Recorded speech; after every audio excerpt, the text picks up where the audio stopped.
Well, here we are again. Another year has passed, and I find myself once again doing yet another video game review. But what game should I choose in light of this event? Well, considering I've already covered all of the new releases I intend to look at this year, those are out of the question. And seeing that I've just come off of Chrono Trigger, I don't plan on doing another RPG anytime soon. So instead, I'm going to be taking a look at a game that was a large staple of both my and others' childhoods. A game that until this point, I had never managed to beat. This game is Diddy Kong Racing. This title was released in 1997 and still managed to sell 800,000 copies on pre-orders alone. But even aside from it being the fastest selling video game of its time, it also managed to garner generally favorable reviews and obtain a remake on the Nintendo DS 10 years later.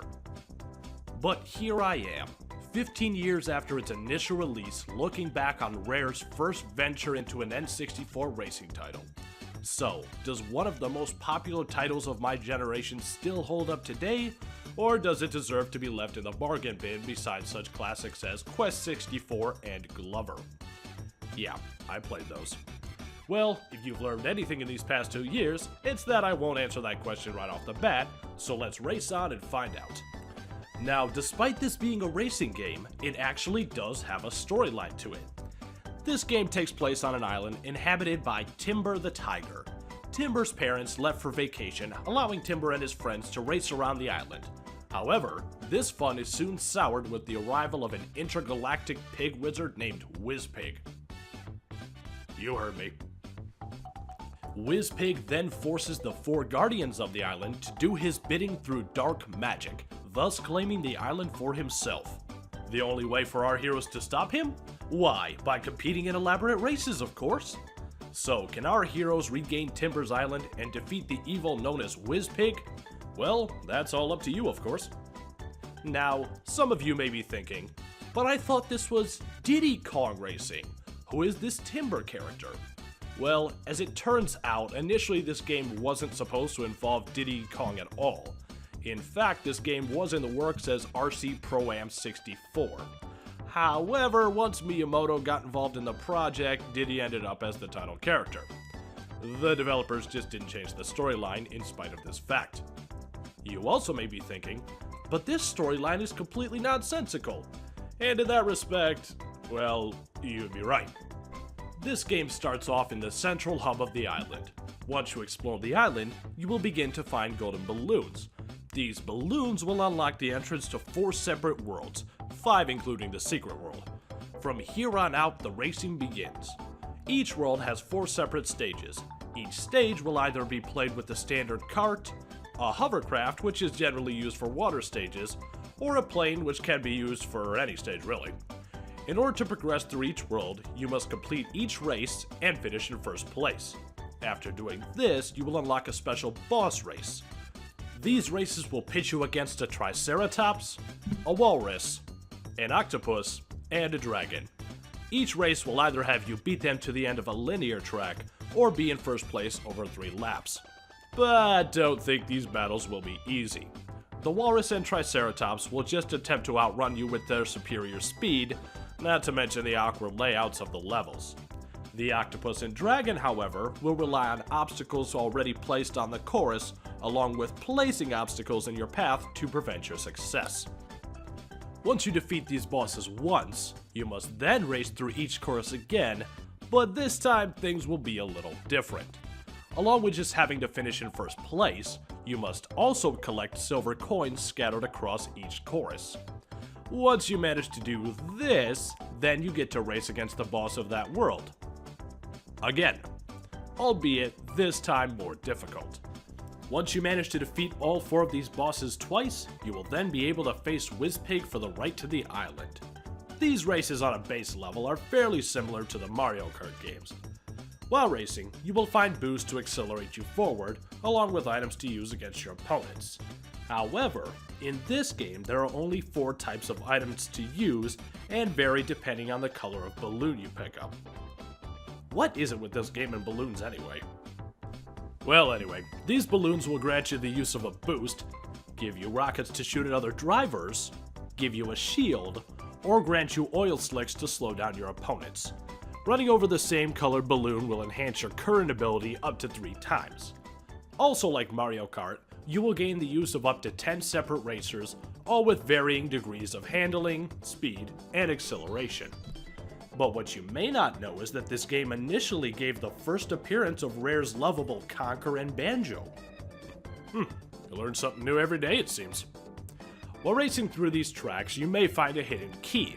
There is one hidden key in each world, and it opens the door for a challenge. These challenges vary from obtaining a certain amount of bananas before your opponents, to knocking said opponents out, making you the last man standing.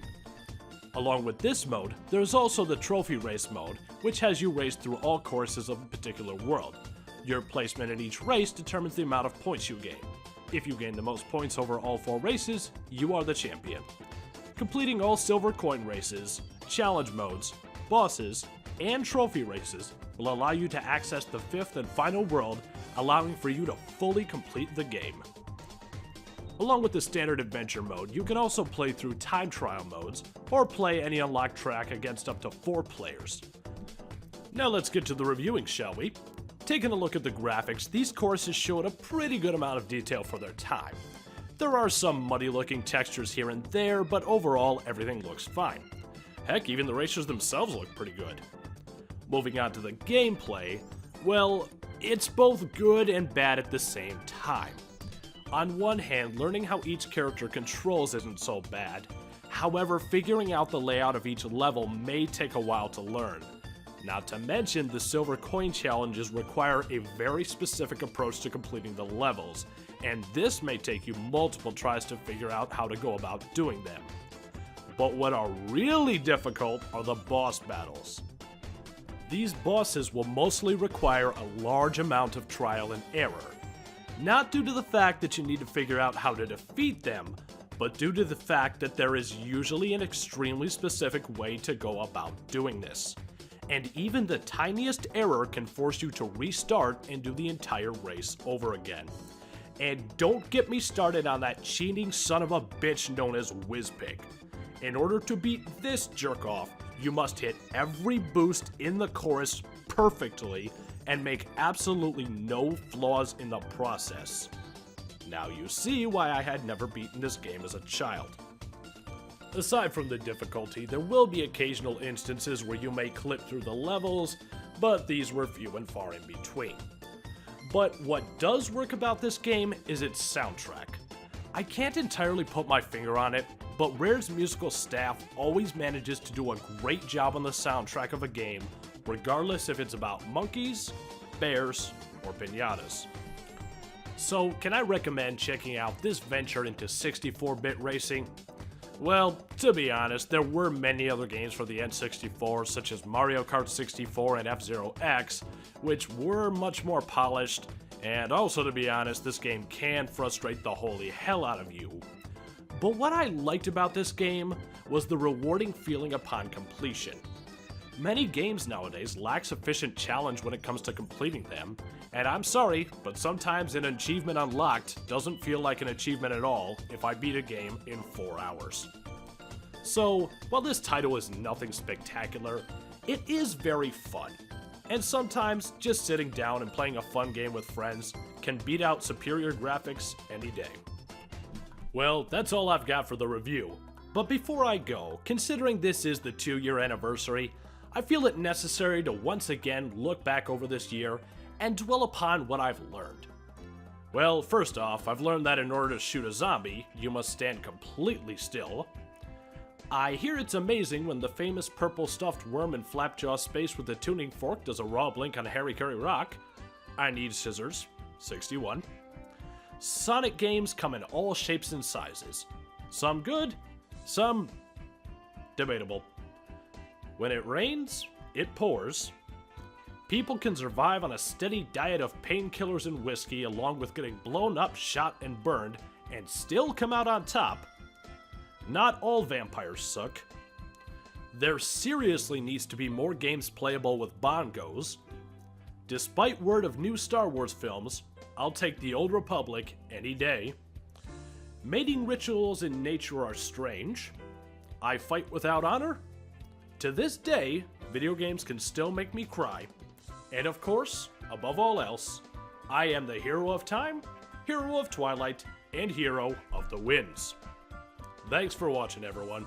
Here's to another year of E-Dog reviews and more content ahead. So until next time, this is E-Dog saying, I love you all, good night, and good luck.